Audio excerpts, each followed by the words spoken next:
Hi hello ನಮಸ್ಕಾರ. Watch Kannada serial ಚಾನಲ್ಗೆ ಸ್ವಾಗತ. ಮೊದಲು ನಮ್ಮ ಚಾನಲ್ನ ಸಬ್ಸ್ಕ್ರೈಬ್ ಮಾಡ್ಕೊಳ್ಳಿ. ಇವತ್ತಿನ ನಿನಗಾಗಿ ಪೂರ್ತಿ ಸಂಚಿಕೆಯಲ್ಲಿ ಏನಾಗುತ್ತೆ ಅಂತ ನೋಡೋಣ. ಸಂಚಿಕೆ ಪ್ರಾರಂಭದಲ್ಲಿ ಕೃಷ್ಣ ದೇವ್ರ ಹತ್ರ ಬೇಡ್ಕೊಳ್ತಾ ಇರ್ತಾಳೆ. ಗಣಪ ಪ್ಲೀಸ್ ಗಣಪ, ಅಮ್ಮನ ನಮ್ಮನೆಗೆ ಬರೋ ಹಾಗೆ ಮಾಡ್ ಗಣಪ. ಅಲ್ಲಿ ವಜ್ರೇಶ್ವರಿ ಅಜ್ಜಿ ಸರಿ ಇಲ್ಲ, ಅವ್ರು ನನ್ನ ಬೇಬಿಗೆ ಏನಾದ್ರೂ ಮಾಡ್ತಾರೋ ಅನ್ನೋ ಹೆದರಿಕೆಯಲ್ಲಿ ನಾನು ಬೇಬಿ ಬಾಲಮಾಮ ಮನೆಗೆ ಬಂದ್ಬಿಟ್ವಿ. ಆದ್ರೆ ನಮ್ಮಮ್ಮ ಅಲ್ಲೇ ಇದ್ದಾರೆ. ನಮ್ಮಮ್ಮಂಗೆ ವಜ್ರೇಶ್ವರಿ ಅಜ್ಜಿ ಏನಾದ್ರೂ ಮಾಡಿದ್ರೆ ಪ್ಲೀಸ್ ಗಣಪ, ನಮ್ಮಮ್ಮನ ನಮ್ಮನೆಗೆ ಬರೋ ಹಾಗೆ ಮಾಡು, ನಾವೆಲ್ಲ ಒಟ್ಟಾಗಿ ಖುಷಿಯಾಗಿ ಇರುವಾಗ ಮಾಡು ಗಣಪ ಹೇಳ್ಕೊಂಡು ಬೇಡ್ಕೊಳ್ತಾ ಇರ್ತಾಳೆ. ಆಗ ಬಾಲ ಬರ್ತಾನೆ. ಬಾಲ ಬಂದು ಹೇಳ್ತಾನೆ, ಕೃಷ್ಣ ನೀನ್ ಅನ್ಕೊಂಡಿದ್ದೆಲ್ಲ ಆಗುತ್ತೆ, ಏನು ಹೆದರ್ಬೇಡ, ನೀನ್ ಹೋಗಿ ಇವಾಗ ಮಲ್ಕೋ, ಆಮೇಲೆ ಬೇಬಿ ಬಂದ್ಮೇಲೆ ಹಾಲು ಉಕ್ಕಿಸುವ ಅಂತ ಹೇಳ್ತಾನೆ. ಇನ್ನು ಈ ಕಡೆ ಆರ್ತಿ ಹೇಳ್ತಾಳೆ, ಯಾಕೆ ಸುಳ್ಳು ಹೇಳ್ತಿದ್ಯಾ ರಚನಾ, ನಿಂಗೂ ಜೀವಂಗೂ ಮದ್ವೆನೇ ಆಗ್ಲಿಲ್ಲ. ಆ ದಿನ ಪೂಜೆ ದಿನ ಆ ವಿಡಿಯೋ ಪ್ಲೇ ಆಗದಿದ್ದಾಗೆ ನೋಡ್ಕೊಂಡಿದ್ದೆ ನಾನು. ನಂಗೆಲ್ಲ ಗೊತ್ತಿದೆ, ಇನ್ನಿನ್ ಸುಳ್ಳು ಹೇಳ್ಬೇಡ ರಚನಾ. ಆಗಿರುವಾಗ ನೀನ್ ಯಾಕೆ ಜೀವ ನನ್ ಗಂಡ ಅಂತ ಹೇಳ್ತಾ ಇದ್ಯಾ? ಅವನಿಗೆ ನಿನ್ಮೇಲೆ ಯಾವುದೇ ಪ್ರೀತಿ ಇಲ್ಲ. ಅವನ್ ಅವತ್ತೇ ಹೇಳಿದ್ದ, ನನ್ ಪ್ರೀತಿ ಏನೇ ಇದ್ರು ಮಾಧುರಿಗೆ ಅಂತ ಹೇಳಿ. ಅವನ ಜೀವನದಲ್ಲಿ ನಿನ್ಗೆ ಸ್ವಲ್ಪನೂ ಪ್ರೀತಿ ಇಲ್ಲ. ಹಾಗಿರುವಾಗ ನೀನ್ ಯಾಕೆ ಅವಳು ಗಂಡ ಗಂಡ ಗಂಡ ಹೇಳ್ಕೊಂಡು ಕುಣ್ಕೊಂಡು ಹೋಗ್ತಿದ್ಯಾ? ಅವ್ರ ಮನೆಗೆ ಹೋಗೋ ಅವಶ್ಯಕತೆ ಏನಿದೆ? ನೋಡು, ನಾನ್ ಹೇಳೋದನ್ನ ಕೇಳು. ನಿಂಗೆ ನಿಮ್ಮಮ್ಮ ಮೋಸ ಮಾಡಿದಾರಂತ ನಿಂಗೆ ಗೊತ್ತಿದೆ, ಆಯ್ತು. ಅದಕ್ಕೋಸ್ಕರ ನಿಂಗೆ ಈ ಮನೇಲಿ ಇರೋದು ಇಷ್ಟ ಇಲ್ಲ, ಅದು ಆಯ್ತು. ಹಾಗಾದ್ರೆ ಹೊಸ ಮನೆ ಮಾಡು, ಅಲ್ಲಿ ಇರು, ನನ್ಗೆ ಅದಕ್ಕೆ ಯಾವುದೇ ವಿರೋಧವಿಲ್ಲ. ಆದ್ರೆ ಆ ಜೀವನೊಟ್ಟಿಗೆ ಇರೋದು ಸರಿ ಅಲ್ಲ. ನೀವಿಬ್ರು ಒಂದೇ ಮನೇಲಿ ಇರೋದು ಸರಿ ಅಲ್ಲ. ನೀನ್ ಅವ್ಳ ಹೆಂಡತಿ ಅಲ್ಲ ಅಲ್ವಾ? ಹಾಗಿರುವಾಗ ಯಾಕೆ ಅವನ ಜೊತೆ ಇರ್ತಿದ್ಯಾ? ಗಂಡ ಗಂಡ ಹೇಳ್ಕೊಂಡು ಯಾಕೆ ಹೇಳ್ತಿದ್ಯಾ ರಚನಾ ಅಂತ ಹೇಳ್ತಾಳೆ. ಆಗ ರಚನಾ ಹೇಳ್ತಾಳೆ, ಚಿಕ್ಕಮ್ಮ, ನಾನ್ ಇರೋದು ಕೃಷ್ಣಂಗೋಸ್ಕರ. ಜೀವ ನನ್ ಗಂಡ ಅಲ್ದೇ ಇರ್ಬೋದು, ಆದ್ರೆ ಕೃಷ್ಣ ನನ್ ಮಗಳೇ. ಅವಳಿಗೆ ನಾನ್ ಅಮ್ಮನೇ. ನನ್ಗಂತೂ ನನ್ನ ಅಮ್ಮನ್ ಪ್ರೀತಿ ಸಿಗ್ಲಿಲ್ಲ. ಸುಳ್ಳು ಪ್ರೀತಿ ನಂಬ್ಕೊಂಡು ಇಷ್ಟು ದಿನ ಇದ್ದೆ. ಆದ್ರೆ ನಾನ್ ಅವಳಿಗೆ ಕೃಷ್ಣಗೆ ಮಾತು ಕೊಟ್ಟಿದ್ದೇನೆ, ನಾನ್ ಯಾವತ್ತೂ ನಿನ್ ಜೊತೆನೆ ಇರ್ತೇನೆ ಅಂತ, ನನ್ ಪ್ರೀತಿ ಯಾವತ್ತೂ ನಿನ್ ಜೊತೆ ಇರುತ್ತೆ ಅಂತ. ನಮ್ಮಮ್ಮ ನಂಗ್ ಮೋಸ ಮಾಡ್ದಾಗೆ ನಾನ್ ಕೃಷ್ಣಂಗ್ ಮೋಸ ಮಾಡಲ್ಲ. ನಾನು ಕೃಷ್ಣನ್ ಜೊತೆನೆ ಇರ್ತೇನೆ. ಅವಳಿಗೋಸ್ಕರ ನಾನು ಏನ್ ಬೇಕಾದ್ರೂ ಮಾಡ್ತೇನೆ. ಹೌದು, ಪ್ರಪಂಚಕ್ಕೆ ನಾವಿಬ್ರು ಗಂಡ ಹೆಂಡತಿ, ಆದ್ರೆ ನನ್ಗೂ ಜೀವಂಗೂ ಏನೇ ಸಂಬಂಧ ಇಲ್ಲ. ಅವ್ರು ನನ್ನ ಒಳ್ಳೆ ಗೆಳೆಯ ಅಷ್ಟೇ. ನಾನ್ ಕೃಷ್ಣಂಗೋಸ್ಕರ ಆ ಮನೆಗೆ ಹೋಗೇ ಹೋಗ್ತೇನೆ. ನನ್ ಅರ್ಧ ಜೀವನ ಇಲ್ಲಿ ಕಳ್ದೆ, ಆದ್ರೆ ಇನ್ ಉಳ್ದ ಜೀವನನ ಕೃಷ್ಣನ್ ಜೊತೆನೆ ಕಳಿತೇನೆ ಅಂತ ಹೇಳ್ತಾಳೆ. ಆಗ ಆರ್ತಿ ಏನು ಮಾತಾಡಲ್ಲ, ಅಲ್ಲಿಂದ ಹೋಗ್ತಾಳೆ.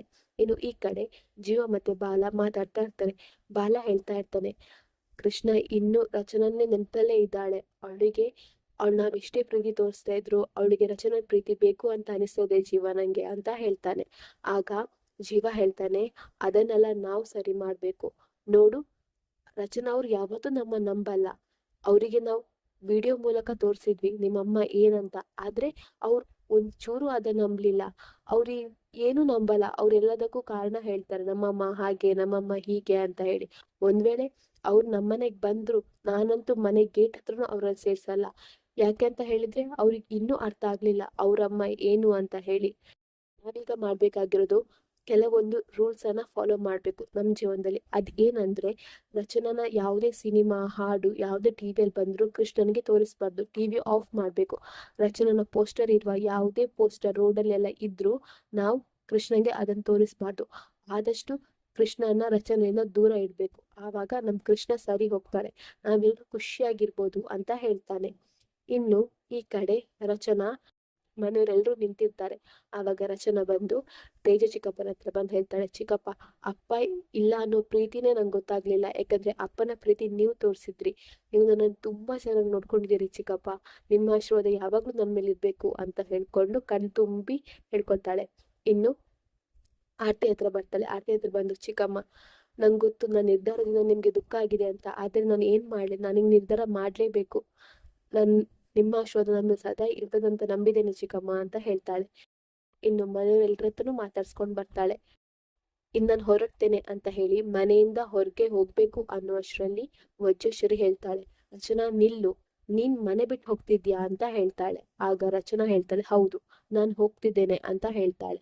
ಆಗ ವಜ್ರೇಶ್ವರಿ ಹೇಳ್ತಾಳೆ, ನೋಡು, ನೀನ್ ಅಡಿಯಿಂದ ಮುಡಿ ತನಕ ಹಾಕೊಂಡಿದ್ಯಲ್ವಾ ಎಲ್ಲನು, ಅದು ನನ್ನ ಸ್ವಾರ್ಥತನದಿಂದ ಸಿಕ್ಕಿರೋ ಭಿಕ್ಷೆ ನಿಂಗೆ ಅಂತ ಹೇಳ್ತಾಳೆ. ಆಗ ರಚನಾ ಹೇಳ್ತಾಳೆ, ಅದಕ್ಕೆ ಅಲ್ವಾ ಅದನ್ನೆಲ್ಲ ಬಿಟ್ಟು ಬಂದಿರೋದು, ಆ ಭಿಕ್ಷೆ ನೀವೇ ಇಟ್ಕೊಳ್ಳಿ.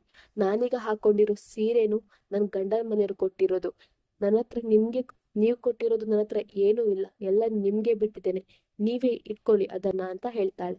ಆಗ ವಜ್ರೇಶ್ವರಿ ಹೇಳ್ತಾಳೆ, ನೀನ್ ಚಿಕ್ಕವಳಿಂದ ಸುಖದ ಸುಪ್ಪತ್ತಿಗೆಯಲ್ಲಿ ಬೆಳ್ದವಳು, ಹಾಗಿರುವಾಗ ನೀನ್ ಅಲ್ಲಿ ಹೇಗ್ ಬದುಕ್ತೀಯ ಅಂತ ಹೇಳ್ತಾಳೆ. ಆಗ ರಚನಾ ಹೇಳ್ತಾಳೆ, ಬದುಕ್ಲಿಕ್ಕೆ ಬೇಕಾಗಿರೋದು ಪ್ರೀತಿ, ಹಣ ಅಲ್ಲ.